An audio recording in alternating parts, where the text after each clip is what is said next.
कैसे हैं आप? उम्मीद करते हैं आप ठीक ठाक होंगे। तो गाइस एक और वीडियो के साथ आए हैं।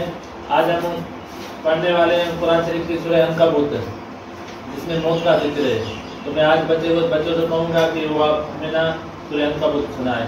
तो हम बिस्मिल्लाह करते हैं, सारे बच्चे से पहले पूछते हैं, कल के सारे एक साथ पढ़ते हैं। बिस्मिल्लाह रहमान रहीम। या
الذين صبروا على ربهم يتوكلون الذين صبروا على ربهم يتوكلون وكأين من دابة لا تدر إلا الله يرزقها وإياكم وهو السميع